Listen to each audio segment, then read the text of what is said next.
नमस्कार दर्शकों, मेरा नाम रश्मि रंजन रथ है और मैं आप सभी लोगों को स्वागत करता हूं हमारे यूट्यूब चैनल जगन्नाथ तत्व पर। दर्शकों, हमारे जगन्नाथ तत्व यूट्यूब चैनल के बहुत सारे व्यूअर्स जो लोग मेरे मेन चैनल को देखते हैं, जिस पे मैं ज़्यादातर जगन्नाथ जी की वीडियो डालता हूं, उन वीडियो के कमेंट सेक्शन में हमारे हिंदी भाषा भाषी भाई बहन बहुत बार कमेंट कर रहे थे कि भगवान जगन्नाथ जी का स्नान यात्रा आगे आ रहा है, आपने उड़िया में स्नान यात्रा पूजा विधि के ऊपर वीडियो बनाई है, अभी हिंदी में भी उसी वीडियो को वापस बनाइए जिसके कि हम लोग समझ पाएँ भगवान जगन्नाथ जी की स्नान यात्रा हम अपने घर पे कैसे करें। तो उसी के ऊपर आधारित आज का ये वीडियो है। आशा करता हूँ आप लोगों को आज का हमारा ये वीडियो अच्छा लगेगा। तो देरी ना करते हुए चलिए शुरू करते हैं। दर्शकों, जिस दिन स्नान यात्रा है, स्नान यात्रा के ठीक पहले दिन शाम को आपको भगवान जगन्नाथ जी के अभिषेक यानी स्नान के लिए जल प्रस्तुत करेंगे। तो देखिए दर्शकों, यहाँ पर एक प्रश्न उठता है, भगवान जगन्नाथ जी का जल अभिषेक कैसे किया जाता है? तो 108 कलश जल से भगवान जी को स्नान किया जाता है। तो आप जिस भी कलश के साथ भगवान जी को या जिस भी पात्र से आप अपने भगवान जी के विग्रह को घर में स्नान करवाएंगे, उसके 108 जितना जल आप एक बड़े पात्र में ले लीजिए।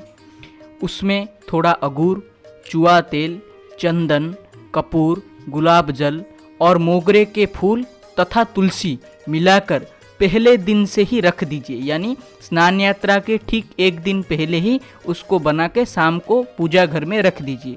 जगन्नाथ जी के अभिषेक के लिए जल प्रस्तुत हो जाने के बाद अब हम कौन सी नीति स्नान यात्रा के दिन करेंगे, आइए उसके बारे में जानते हैं।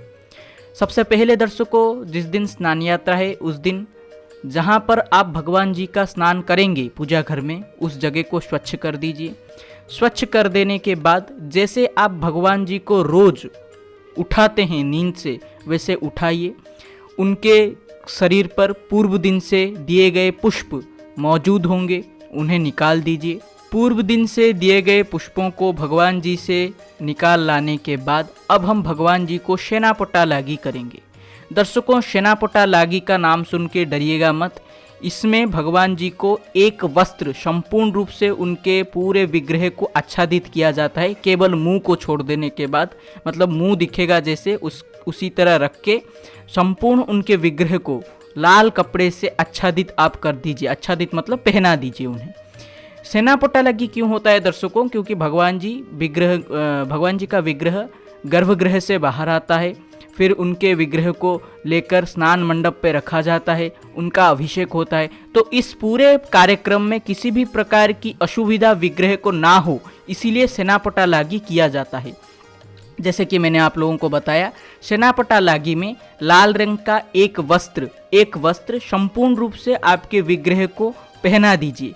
दर्शकों, जगन्नाथपुरी में यह कार्य भिन्न भिन्न प्रकार के वस्त्रों को एक एक करके भगवान जी को पहनाया जाता है, लेकिन घर में अगर हम सेनापटा लागी करें तो इतने सारे वस्त्र हम छोटे विग्रहों को पहना नहीं पाएंगे।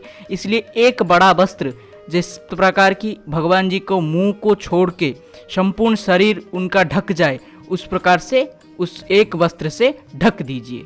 जगन्नाथ जी को सेनापटा वस्त्र पहनाने के बाद अब हम भगवान जी के विग्रहों को एक एक करके स्नान जहाँ पर हम करेंगे भगवान जी का, वहाँ पर लेके जाएंगे। तो भगवान जी को रत्न सिंहासन से स्नान मंडप तक ले जाने की विधि को उड़ीसा में दर्शकों पहंडी विजय कहा जाता है। यानी भगवान जी एक एक पाँव रख के, पग रख के अपने स्नान वेदी की ओर यात्रा करते हैं, जिस प्रकार की भगवान जी के विग्रह चलते हुए स्नान वेदी की ओर जाते हैं। तो ये नीति को पहंडी विजय नीति कहा जाता है। इसमें सबसे पहले सुदर्शन जी को हम रत्न सिंहासन से नीचे लाएंगे, उनकी आरती करेंगे। अगर आप उनको किसी भी प्रकार की किरीटी या फिर किसी प्रकार की टाहिया जैसे सर पे सजाना चाहते हैं मुकुट की तरह, तो वो भी आप सजा सकते हैं।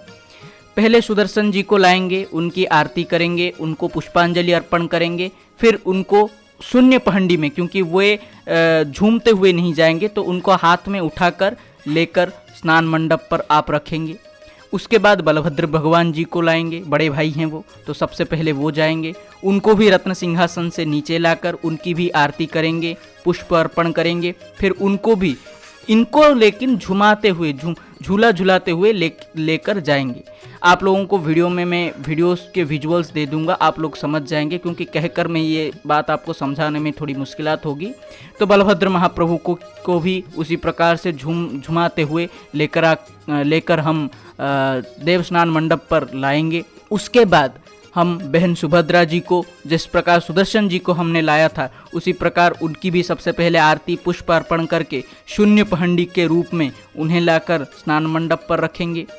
उसके बाद जगन्नाथ जी को आरती पुष्प इत्यादि उनको भी अर्पण करेंगे। सभी प्रभु के सभी विग्रहों को सबसे पहले रत्न सिंहासन से नीचे लाएंगे, उनकी आरती करेंगे, उनको पुष्प अर्पण करेंगे, फिर उनको ले जाकर स्नान मंडप पर विराजमान करेंगे। तो अगर इस प्रकार से आप ये नीति करें तो इसको पहंडी विजय नीति कहा जाता है। तो पहंडी विजय नीति के अंतर्गत आप रत्न सिंहासन से भगवान जी के विग्रहों को ले जाकर स्नान मंडप पर विराजमान करें। भगवान जगन्नाथ जी के विग्रहों को स्नान मंडप पर विराजमान कराने के बाद अब आप देखेंगे भगवान जी की प्रमुख लीला। दर्शकों, भगवान जगन्नाथ जी भक्त के भगवान हैं। वे भी उसी प्रकार अपनी दिनचर्या को बिताते हैं जिस प्रकार हम लोग बिताते हैं। आप लोग यहाँ पर अचंभित होंगे।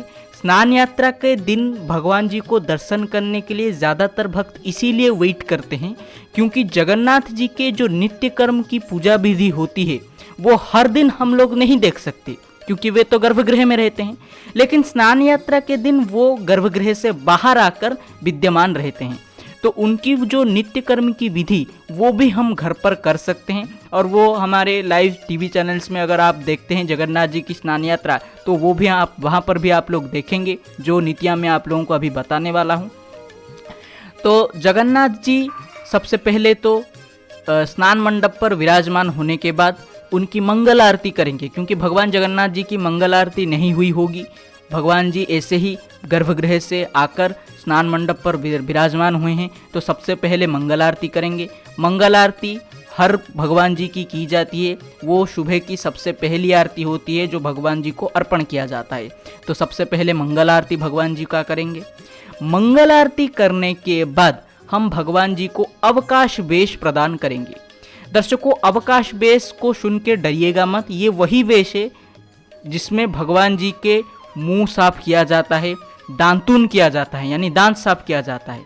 आप लोग अचंभित होंगे, जैसे कि मैंने वीडियो में पहले बोला था, भगवान जगन्नाथ जी भी हमारे मानवों के भांति ही अपनी दिनचर्या बिताते हैं। तो दर्शकों, अवकाश वेश जैसे कि आप लोग वीडियो में देख रहे हैं, एक सफ़ेद वस्त्र जिस पे लाल रंग के बॉर्डर लाइन होकर भगवान जी को पहनाया जाता है। अवकाश वेश को ग्रहण करने के बाद भगवान जी को दांतुन किया जाता है। सबसे पहले तो उनका दांत साफ किया जाता है। आप ये नीति पुष्प के सहारे कर सकते हैं। एक पुष्प लेके सबसे पहले बलभद्र भगवान जी के मुंह के पास रखेंगे और ऐसे मानेंगे जैसे कि आप भगवान जी के मुंह के अंदर के दांतों को साफ कर रहे हैं। उसके बाद वही नीति जगन्नाथ जी के पास, वही नीति माता सुभद्रा जी के पास और वही नीति सुदर्शन जी के पास आप सबसे पहले करेंगे। इस प्रकार से आप अवकाश वेश के अंतर्गत भगवान जी के दांतों को साफ करने की नीति को संपन्न करेंगे। दांतून साफ करने के बाद अब भगवान जी के मुंह को पोंछा जाएगा, क्योंकि हमने दांत घसे तो उसके बाद मुंह को भी हमारी पोंछने की विधि रहती है, तो उसको अधर पोछा नीति भगवान जी का बोला जाता है। एक सफ़ेद कपड़ा लेकर उसको थोड़ा सा गीला कर बलभद्र भगवान जी का मुंह पोंछिएगा। उसके बाद जगन्नाथ जी का मुंह पोंछिएगा। उसके बाद सुभद्रा मैया का मुंह पोंछिएगा। उसके बाद सुदर्शन जी का मुंह पोंछिएगा। इस प्रकार से आप अपने घर पर अवकाश नीति स्नान यात्रा के दिन संपन्न करेंगे। नीति संपन्न होने के बाद अवकाश वेश को आप निकाल लाएंगे और भगवान जी को एक नीला वस्त्र, एक नीला और पतला वस्त्र पहनाएंगे, क्योंकि इसके बाद अब हम भगवान जी का स्नान यात्रा की मुख्य विधि यानी अभिषेक विधि घर पर शुरू करेंगे। अभिषेक करने से पहले जल पात्र को भगवान जी के सामने रखेंगे और जल की पूजा करेंगे। भगवान जी से प्रार्थना करेंगे कि इस जल को शुद्ध कीजिए, जिसके द्वारा हम आपकी अभिषेक विधि संपूर्ण कर सकें। इसे जल पूजन कहा जाता है। दर्शकों, ये भी आप अपने घर पर कीजिए। भगवान जगन्नाथ जी का अवकाश नीति संपन्न होने के बाद एक पतला नीला वस्त्र भगवान जी को पहना देने के बाद हम अगर आप उनको पुष्प श्रृंगार देना चाहते हैं तो पुष्पों से आप उनका श्रृंगार कर सकते हैं। श्रृंगार हो जाने के बाद अब हम भगवान जी का अभिषेक करेंगे। तो अभिषेक किस प्रकार से करें ये नीति थोड़ा सा देख लीजिए, क्योंकि ये भिन्न भिन्न प्रकार से आपके लिए अलग अलग हो सकता है। जिन लोगों के घर में सेपरेटली बलभद्र जी की मूर्ति, सुभद्रा मैया की मूर्ति, जगन्नाथ जी की मूर्ति और सुदर्शन जी की मूर्ति अलग अलग है, तो उनके लिए इसका स्नान यात्रा की विधि यानी स्नान या अभिषेक की विधि कुछ इस प्रकार होगी।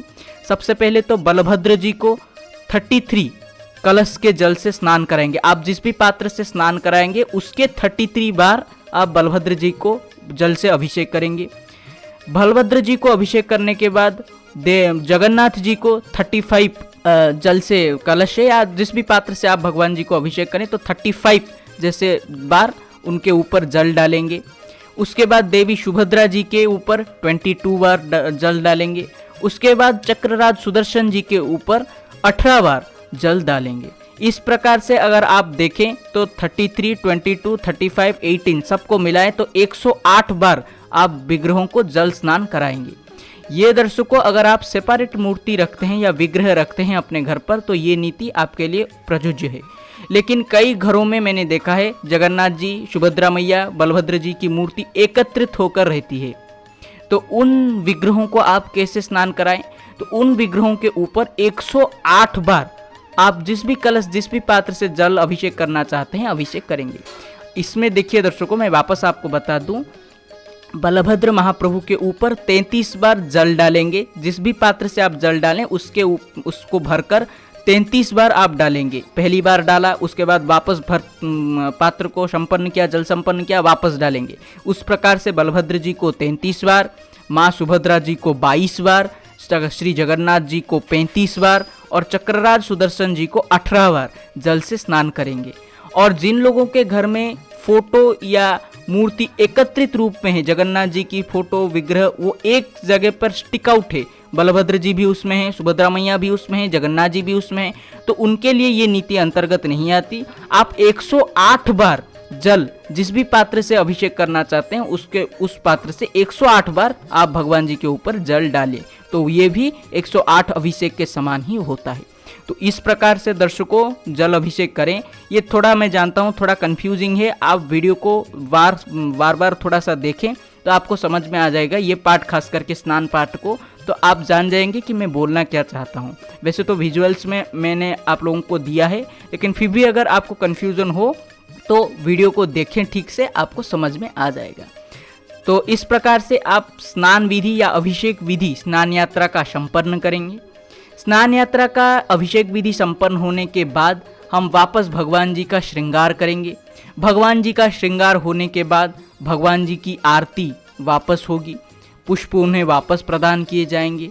और यहाँ पर एक नीति होती है छेरा पहरा, जो पुरी के गजपति महाराज जगन्नाथ जी के अंतर्गत करते हैं। अगर आप अपने घर पर वो कर सके तो उचित, अगर ना कर सके तो भी चलेगा। ये छेरा पहरा के अंतर्गत भगवान जी जहाँ पर विद्यमान है जहाँ पर विराजमान है उस जगह के पास चंदन और फूल से झाड़ू लगाया जाता है। तो आप तो झाड़ू मत लगाइए, चंदन फूल उन चारों तरफ डालकर साफ कर दीजिए, तो वो भी छेरा पहरा नीति के अंतर्गत ही आता है। छेरा पहरा नीति आरती की विधि संपन्न हो जाने के बाद अब आप अगर भगवान जी को किसी भी प्रकार का भोग लगाना चाहते हैं तो आप भोग भी लगा सकते हैं। दर्शकों स्नान यात्रा के दिन भगवान जी का एक मुख्य वेश होता है, वो होता है गजानन वेश या गणपति वेश। ये भगवान जी के एक भक्त के आधार पर किया जाता है, उसकी एक बहुत लंबी स्टोरी है, वो आपको मैं किसी और एक वीडियो में आप लोगों को बता दूंगा। तो अगर आप अपने घर पर भगवान जी का गजानन वेश कर सकें तो कीजिए, अगर ना कर सके तो दुखी मत होइएगा। केवल स्नान विधि करने से भी भगवान जी का महास्नान पूजा विधि आप अपने घर पर संपन्न कर पाएंगे।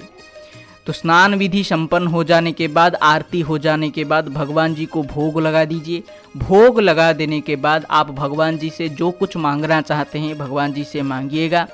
इन सबसे आखिर में सभी पूजा विधि संपन्न होने के बाद शाम को भगवान जी को वापस जैसे आप रत्न सिंहासन से उठाकर लाए थे उसी प्रकार आरती और पुष्प अर्पण करके उन्हें रत्न सिंहासन पर नहीं दर्शकों, कहीं और जगह आप उनको पहंडी विजय करके लेके जाएंगे, जहाँ पर कि आपके घर के अन्य लोग उनको ना देख पाएं, क्योंकि भगवान जी यहाँ पर महास्नान करते हैं और महास्नान के बाद भगवान जी को ज्वर होता है, उनको फीवर आता है। तो भगवान जी विश्राम करने के लिए कुछ 15 दिनों के लिए अज्ञातवास की तरह रहते हैं। तो भगवान जी का इस अज्ञातवास को अनसर ग्रह कहा जाता है।